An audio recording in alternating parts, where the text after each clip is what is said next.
So electrochemistry class +2 next topic is variations of molar conductance.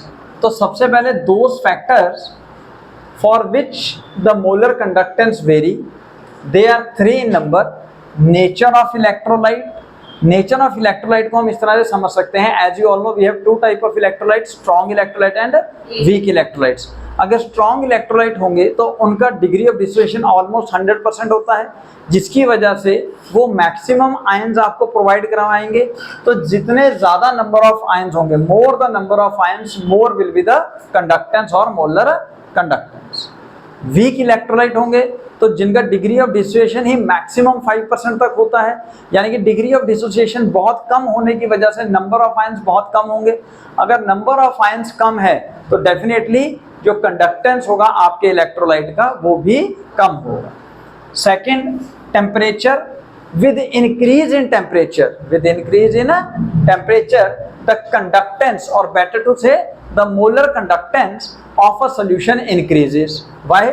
जैसे temperature increase करेंगे तो per unit volume जो number of ions आपके पास available हैं वो एनर्जी गेन करके फास्टली ट्रेवल कर सकेंगे. तो जितना तेजी से वो ट्रेवल करेंगे उतना तेजी से करंट कंडक्ट हो पाएगा. Third is very very important, इसका बहुत डिटेल आपके सिलेबस में है. That with change in the concentration of solution, यानी कि आप सोल्यूशन के कंसंट्रेशन को चेंज करें, आप उसको डाइल्यूट करें, यानी कि आपने इलेक्ट्रोलाइट और सॉल्वेंट डाला हुआ है, अब आप धीरे धीरे करके सॉल्वेंट की कंसंट्रेशन बढ़ा रहे हैं. सॉल्वेंट की कंसंट्रेशन बढ़ाने का मतलब क्या हो गया? You are diluting the solution. So with increase in dilution और डिक्रीज इन द कंसंट्रेशन, इसका मतलब सेम हो गया. विद इंक्रीज इन डाइल्यूशन और decrease in the concentration the molar conductivity increases. ऐसा क्यों, उसके बारे में अब हम थोड़ा थोड़ा करके डिटेल में स्टडी करते हैं.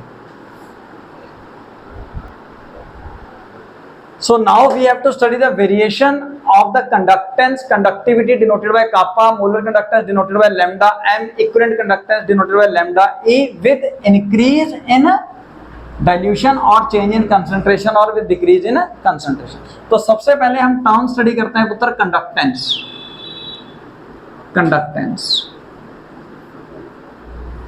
कंडक्टेंस के लिए आप सबसे पहले समझिए कि आपके पास 2 तरह के इलेक्ट्रोलाइट्स हैं पुत्र, एक स्ट्रॉन्ग इलेक्ट्रोलाइट्स और एक वीक इलेक्ट्रोलाइट्स.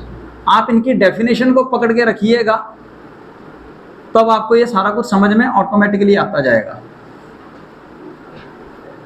देखिए, स्ट्रॉन्ग इलेक्ट्रोलाइट के एग्जांपल लिख लेते हैं पहले, जैसे sodium chloride, sodium hydroxide, potassium chloride etcetera etcetera. ठीक है.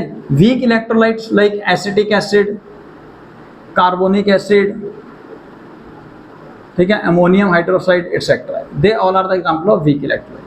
अब होगा क्या, बेसिकली जैसे जैसे आप डाइल्यूशन इंक्रीज करेंगे, तो यानी कि with increase in dilution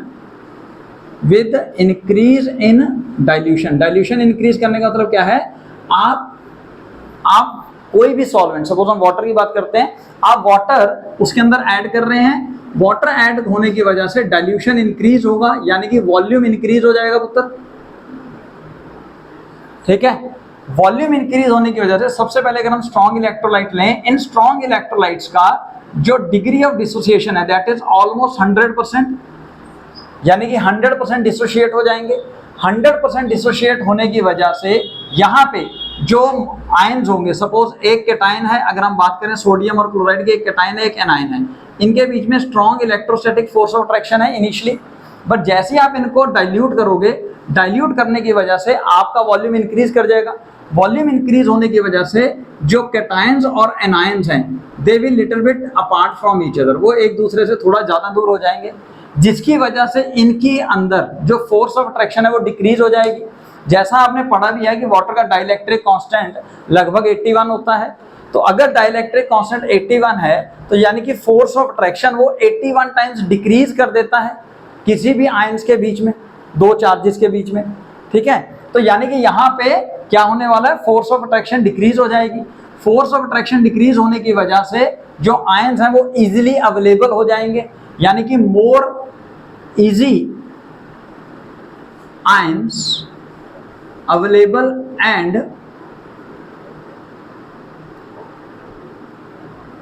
can move, और अगर आयंस इजीली मूव कर सकते हैं तो डेफिनेटली क्या होगा, तो कंडक्टेंस इंक्रीज कर जाएगी, कंडक्टेंस इंक्रीज कर जाएगी। On the other hand weak electrolytes के देखें, वीक इलेक्ट्रोलाइट्स के लिए भी कंडक्टेंस इंक्रीज करती है with increase in the dilution, but इसका रीजन थोड़ा डिफरेंट है, क्योंकि यहाँ पे जो डिग्री ऑफ डिसोसिएशन है that is approximately 5%। Degree of dissociation 5% होने की वजह से यानी कि नंबर ऑफ आयंस इनिशियली बहुत कम टूट रहे हैं।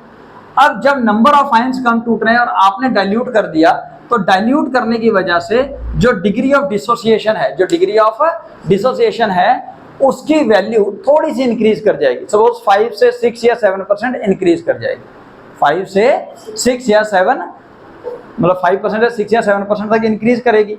तो जिसकी वजह से क्या होगा, अगर डिग्री ऑफ डिसोसिएशन इंक्रीज करेंगे तो क्या होगा, नंबर ऑफ आयंस अब ज्यादा हो जाएंगे। यहाँ पे नंबर ऑफ आयंस नहीं बढ़े क्योंकि पहले ही ऑलरेडी डिसोसिएटेड है वो, तो यहाँ पे सिर्फ वो इजीली मूव कर पाए क्योंकि उनके बीच में फोर्स ऑफ अट्रैक्शन डिक्रीज हो गई। लेकिन यहाँ पे क्या हुआ, यहाँ पे नंबर ऑफ आयंस इंक्रीज कर गए। तो number of ion increases on dilution, again resulting increase in conductance. जितने ज्यादा आयंस अवेलेबल होंगे या जितनी तेजी से वो मूव कर पाएंगे कंडक्टेंस उतना ज्यादा होगा। क्वेश्चन ये भी बनता है कि कंडक्टेंस की वैल्यू ज्यादा सिग्निफिकेंटली किसकी इंक्रीज होगी, वीक इलेक्ट्रोलाइट के केस में या स्ट्रॉन्ग इलेक्ट्रोलाइट के केस में ऑन डाइल्यूशन? तो डेफिनेटली वीक इलेक्ट्रोलाइट के केस में। क्यों? क्योंकि स्ट्रॉन्ग इलेक्ट्रोलाइट के केस में तो ये डोमिनेट करेगा। स्ट्रॉन्ग इलेक्ट्रोलाइट के केस में तो ऑलरेडी जो नंबर ऑफ आयंस है वो अवेलेबल थे, यहाँ पे नंबर ऑफ आयंस थोड़ी बड़े हैं, यहाँ पे आयंस जो है वो इजीली अवेलेबल हो गए फॉर द मूवमेंट, ठीक है ना। लेकिन यहाँ पे आपने नंबर ऑफ आयंस इंक्रीज कर दिए, यहाँ पे यानी कि इलेक्ट्रोलाइट पहले ही गुड कंडक्टर्स थे, आपने गुड कंडक्टर्स को थोड़ा सा और बेटर कंडक्टर बनाया।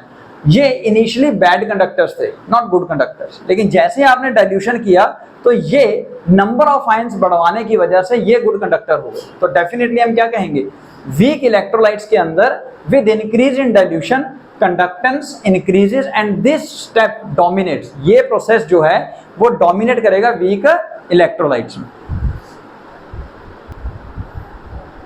सो सेकंड वेरिएशन देखना है आपने डाइल्यूशन के साथ कंडक्टिविटी का। सेकंड, तो कंडक्टिविटी की डेफिनेशन जिसको डिनोट किया जाता है कापा से, आपको याद रखनी है। It is the conductance of all the ion present in 1 ml of the solution, present in 1 ml of the solution. तो इसको हम समझें, सपोज आपके पास एक सॉल्यूशन है, इस सॉल्यूशन के अंदर आपने पहले इतना सॉल्यूशन लिया है और इसका 1 ml, सपोज 1 वॉल्यूम लिया आपने, और उस वॉल्यूम के अंदर सपोज 5 या 6, चलो 5 आ गए, 5 नंबर ऑफ आयंस अवेलेबल हो जाते हैं, जिसकी वजह से कंडक्टिविटी स्टडी करते हैं। अब आपने इसके अंदर डाइल्यूशन बढ़ा दिया, यानी कि वॉल्यूम बढ़ा दिया। तो वॉल्यूम बढ़ाने की वजह से आपने क्या डाला है, अब आपने सिर्फ वाटर डाला है, सॉल्वेंट डाला है ना, इलेक्ट्रोलाइट थोड़ी डाला है। तो अब आपने सपोज डाइल्यूशन बढ़ा दिया, यानी कि वॉल्यूम इंक्रीज कर दिया। वॉल्यूम इंक्रीज होने पे, डाइल्यूशन बढ़ाने पे, अब पर यूनिट वॉल्यूम आप अगेन उतना ही एरिया लेंगे, उतना ही वॉल्यूम लेंगे सॉल्यूशन का। अब आयंस को पहले यहाँ पे इतनी जगह अवेलेबल थी, अब इतनी अवेलेबल है। तो सपोज यहाँ पे 5 आयंस अवेलेबल है, अब आपको शायद 2 ही आयंस अवेलेबल होंगे। तो इन दिस केस अगर वॉल्यूम इंक्रीज कर रहा है तो नंबर ऑफ आयंस पर यूनिट वॉल्यूम और बेटर टू से फॉर 1 मिलीलीटर ऑफ सॉल्यूशन आपके डिक्रीज कर गए। अगर नंबर ऑफ आयंस डिक्रीज कर जाएंगे तो कंडक्टिविटी जो है वो भी तो डिक्रीज कर जाएगी। हालांकि देखने पे ऐसे लगता है कि कंडक्टेंस इंक्रीज कर रहा है। अगर कंडक्टेंस इंक्रीज कर रहा है for weak as well as for strong electrolytes, दोनों केस में रीजन अलग अलग था, लेकिन दोनों केस के अंदर कंडक्टेंस इंक्रीज कर रहा था। तो कंडक्टेंस इंक्रीज कर रहा है तो लगता है कि शायद कंडक्टिविटी भी इंक्रीज करेगी। But as per the definition conductivity is the conductance or ability to conduct the current of all the ions present in 1 ml of the solution, present in 1 ml of solution. तो per unit volume या per unit ml of solution में number of ions on dilution decrease कर जाएंगे। अगर number of ion decrease करेंगे तो conductivity भी decrease कर जाएगी। तो क्या मैं यहां पे लिख लूं, कंडक्टिविटी डिक्रीजेस।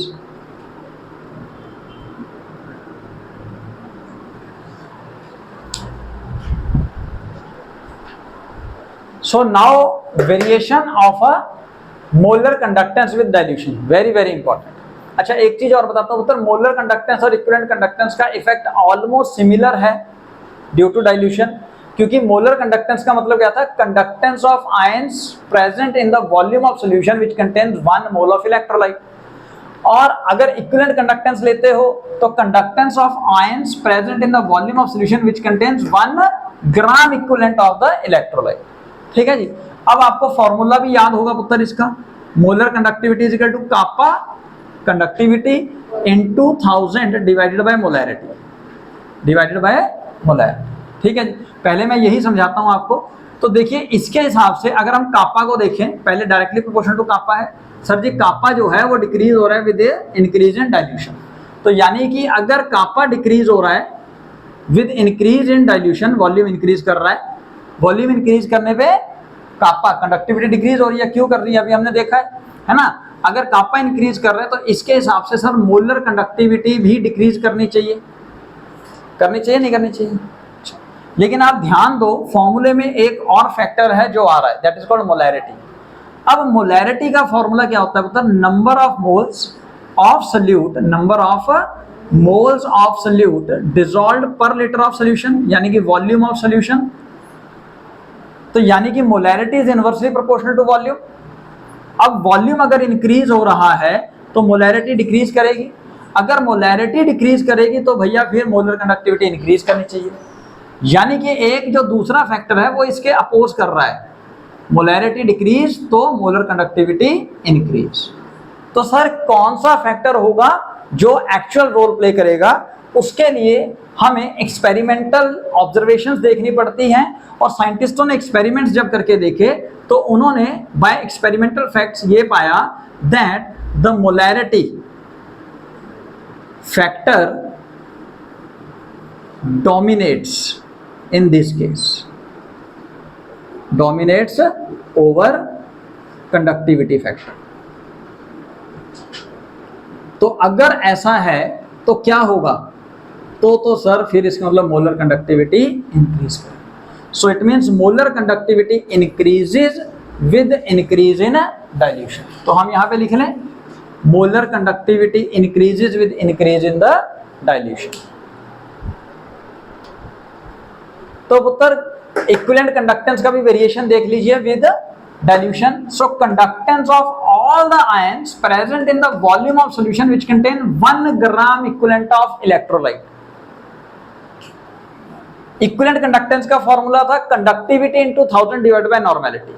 अब कंडक्टिविटी डिक्रीज कर रही है with increase in dilution, volume increase करने पे कंडक्टिविटी डिक्रीज करती है। तो इसके हिसाब से अगेन इक्विवेलेंट कंडक्टेंस भी डिक्रीज होगा जैसा मोलर कंडक्टेंस में लग रहा था।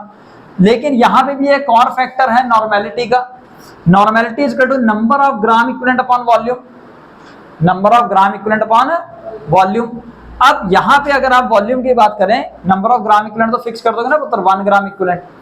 अगर आप वॉल्यूम की बात करें with increase in volume normality decrease होगी बिकॉज इनवर्सली प्रोपोर्शनल है, इनवर्सली प्रोपोर्शनल है सर। मोलैरिटी भी तो इनवर्सली प्रोपोर्शनल थी, हाँ कर दो, ठीक है पुत्र। तो उस हिसाब से अगर नॉर्मेलिटी डिक्रीज हो रही है ऑन डाइल्यूशन तो इक्विवेलेंट कंडक्टेंस इंक्रीज होगा। Again on experimental facts, by experiments it is found that the normality factors in this case dominates over conductivity factor. Therefore we can say the equivalent conductance increases with increase in dilution, with increase in dilution। तो क्या हम यहाँ पे फिर दोबारा से ये लिख सकते हैं कि इक्विवेलेंट कंडक्टेंस इंक्रीज हो रहा है विद इंक्रीज इन डाइल्यूशन। तो अगर आप ध्यान दें उत्तर तो सिर्फ और सिर्फ एक ही टर्म है जो डाइल्यूट होने पे डिक्रीज हुई है, that is conductivity rest. Conductance for weak as well as for strong electrolytes, molar conductivity और इक्विवेलेंट कंडक्टिविटी सब की सब इंक्रीज हुई है, हालांकि रीजन सबका अलग अलग था। So variations of molar conductance and equivalent conductance with dilution आप स्टडी करेंगे with the help of graph, with the help of graph. देखिए पुत्र, मोलर कंडक्टेंस और इक्विवेलेंट कंडक्टेंस दोनों के दोनों इंक्रीज कर रहे हैं विद डाइल्यूशन। तो हम क्या करते हैं, एक को पकड़ते हैं जो आपके सिलेबस में ज्यादा आता है, और फिर हम रिलेशन देख लेंगे मोलर कंडक्टेंस और इक्विवेलेंट कंडक्टेंस में कोई रिलेशन है, और उसके बेस पे हम न्यूमेरिकल्स भी करेंगे। अच्छा, तो सबसे पहले हम पकड़ते हैं for strong electrolytes, for strong electrolytes, क्योंकि दोनों तरह के इलेक्ट्रोलाइट्स के लिए मोलर कंडक्टेंस इंक्रीज तो होनी है, लेकिन अलग अलग तरीके से। ठीक है पुत्र, स्ट्रॉन्ग इलेक्ट्रोलाइट्स वो जिनका डिग्री ऑफ डिसोसिएशन ऑलमोस्ट 100% है सर, यानी कि सारे के सारे डिसोशिएट हो जाते हैं। डाइल्यूट होने में क्या होता है, इनमें फोर्स ऑफ अट्रैक्शन डिक्रीज हो जाती है, फोर्स ऑफ अट्रैक्शन डिक्रीज हो जाती है, जिसकी वजह से कंडक्टिविटी और मोलर कंडक्टेंस डिक्रीजेस, दोनों इंक्रीज हो जाएगी। ठीक है पुत्र, तो अब यह पाया गया कि अगर आप ग्राफ ड्रॉ करेंगे between molar conductance and under root C, क्यों? क्योंकि कंसंट्रेशन के साथ ग्राफ ड्रॉ करना था, लेकिन साइंटिस्ट जिनके नाम हुए डेबाई, हक्कल, ऑनजेंगर, उन्होंने ये पाया कि अगर आप अंडर रूट सी के साथ ग्राफ ड्रॉ करोगे तो वो स्ट्रेट लाइन आ जाता है, और स्ट्रेट लाइन ग्राफ को स्टडी करना थोड़ा सा ज्यादा आसान है। लेकिन वो स्ट्रेट लाइन कितना है, देखिए अगर ध्यान से, इतना। मेरी बात समझ में आई? यानी कि वेरिएशन कितनी है सर? थोड़ी सी वेरिएशन, कितनी है? थोड़ी सी, क्योंकि सर नंबर ऑफ आयंस तो इंक्रीज हुए नहीं थे स्ट्रॉन्ग इलेक्ट्रोलाइट में। स्ट्रॉन्ग इलेक्ट्रोलाइट में already number of ions available थे, आपने जब डाइल्यूशन किया तो डाइल्यूशन होने की वजह से फोर्स ऑफ अट्रैक्शन डिक्रीज हुआ, फोर्स ऑफ अट्रैक्शन डिक्रीज होने की वजह से थोड़ी सी मोलर कंडक्टेंस वेरी करती है। कितनी वेरी करती है आप देख सकते हैं, सपोज देखिए थोड़ा थोड़ा ही इंक्रीज कर रहा है अलग अलग कंसंट्रेशन पे, और जैसे जैसे आप कंसंट्रेशन डिक्रीज, देखो इधर को जाओगे तो कंसंट्रेशन डिक्रीज होगी ना, अंडर रूट सी का मतलब अंडर रूट ऑफ कंसंट्रेशन। तो यानी कि जैसे जैसे आप कंसंट्रेशन डिक्रीज करोगे तो मोलर कंडक्टेंस की वैल्यू इंक्रीज करेगी, मोलर कंडक्टेंस की वैल्यू इंक्रीज करेगी। अब एक पर्टिकुलर कंडीशन ली जाती है हाइपोथेटिकली, यानी कि जस्ट एज्यूम कि जिस समय कंसंट्रेशन जीरो हो जाए, हालांकि पॉसिबल नहीं है, कंसंट्रेशन जीरो का मतलब क्या होगा, सिर्फ और सिर्फ सॉल्वेंट है, आपने इलेक्ट्रोलाइट को गायब ही कर दिया, तो ऐसा पॉसिबल नहीं है। बट एज्यूम करते हैं कि जिस समय कंसंट्रेशन जीरो होगी तो उस समय ये ग्राफ जो है वो समवेयर यहाँ पे इंटरसेप्ट करेगा, काटेगा। तो इसको क्या लिख दूं मैं, molar conductance at zero concentration. Zero concentration को क्या मैं इनफाइनाइट डाइल्यूशन लिख सकता हूं, ठीक है जी। So this is called lambda M infinite, which is also called limiting molar conductance, limiting molar conductance की भैया इससे ज्यादा और मोलर कंडक्टेंस की वैल्यू नहीं हो सकती, लिमिट कर दी है। और ये कब है, जब इनफाइनाइट डाइल्यूशन हुआ। लिमिटिंग मोलर कंडक्टेंस और the molar conductance eight infinite dilution, molar conductance eight infinite dilution, ठीक है पुत्र। एक्सपेरिमेंटली अगर ऐसा हुआ तो हम उसको ग्राफ की मदद से कैलकुलेट कर सकते हैं, जो हमें दिख रहा है। क्लियर हो रहा है पुत्र? तो स्ट्रॉन्ग इलेक्ट्रोलाइट्स के लिए जब डिग्री ऑफ डिसोसिएशन 1 है, in that case limiting molar conductance की वैल्यू आप मेजर कर सकते हैं with the help of graph, with the help of graph. यहाँ पे एक क्वेश्चन और बनता है, लगा लीजिए आपको मोलर कंडक्टेंस दे रखा है, सपोज ये KCl का, potassium chloride, molar conductance for potassium chloride, और आपको दे दिया एक मोलर कंडक्टेंस फॉर HCl। अब आपसे पूछा जाए किसका मोलर कंडक्टेंस ज्यादा होगा, तो यहां पे आप यूज करेंगे मेथड कि दोनों का मोलर कंडक्टेंस देखो इंक्रीज तो होना है with increase in dilution, increase तो होगा, लेकिन किसका ज्यादा इंक्रीज होगा वो डिपेंड करेगा आयंस पे, क्योंकि कंडक्टेंस का मतलब क्या है, मूवमेंट ऑफ आयंस, कि भैया आयन जितनी तेजी से मूव करेंगे कंडक्टेंस उतना ज्यादा होगा।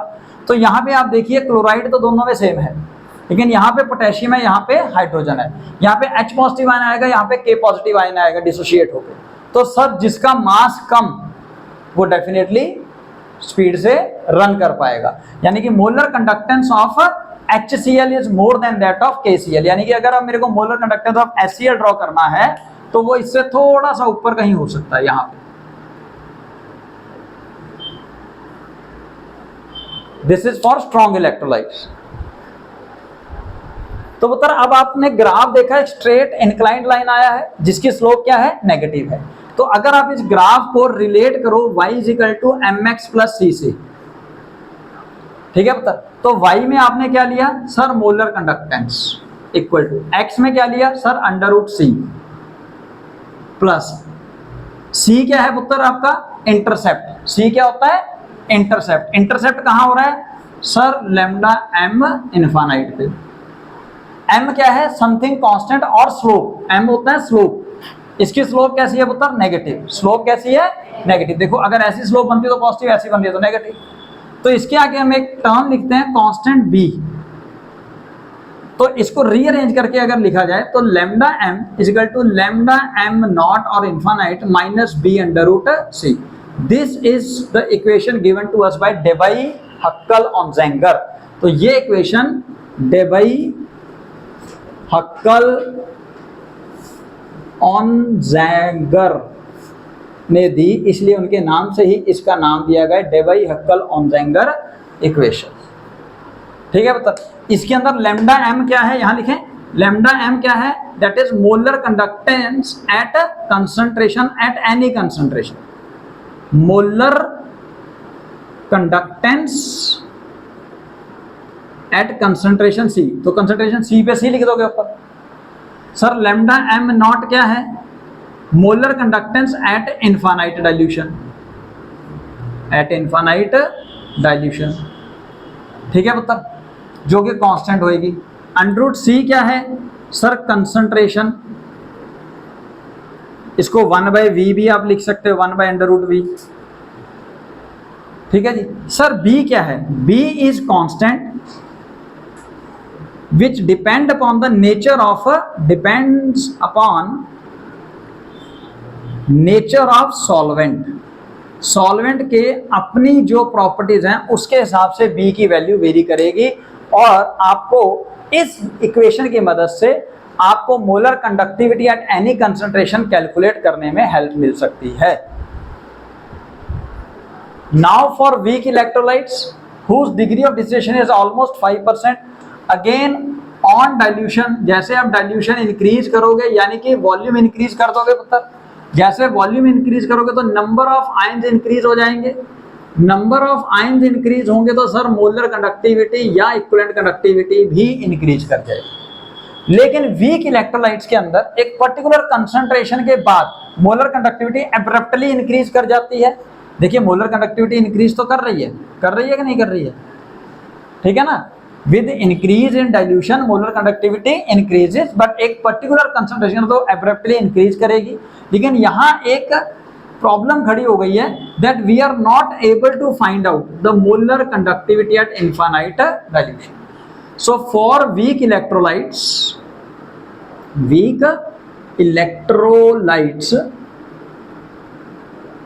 Molar conductivity at infinite dilution या लिमिटिंग मोलर कंडक्टिविटी cannot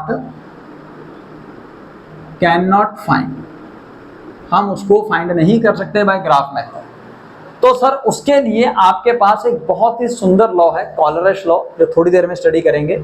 उससे पहले आप देख लीजिए, लगा लीजिए, ये सपोज एसिटिक एसिड है, वीक एसिड है पुत्र। एक आपको दे दिया मोलर कंडक्टिविटी कैलकुलेट करने के लिए एसिटिक एसिड की, और एक दिया आपको suppose molar conductivity formic acid की, और आपको फिर पूछा किसकी मोलर कंडक्टिविटी ज्यादा होगी।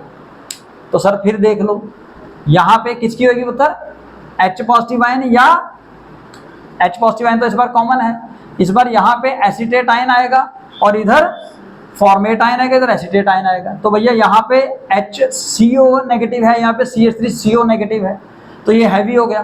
तो सर इसकी मोलर कंडक्टिविटी ज्यादा होगी। तो यानी कि अगर आप ग्राफ ड्रॉ करोगे रेक्टेंगुलर हाइपर पैराबोला तो वो कुछ इस तरीके से आ जाएगा फॉर वीक इलेक्ट्रोलाइट्स।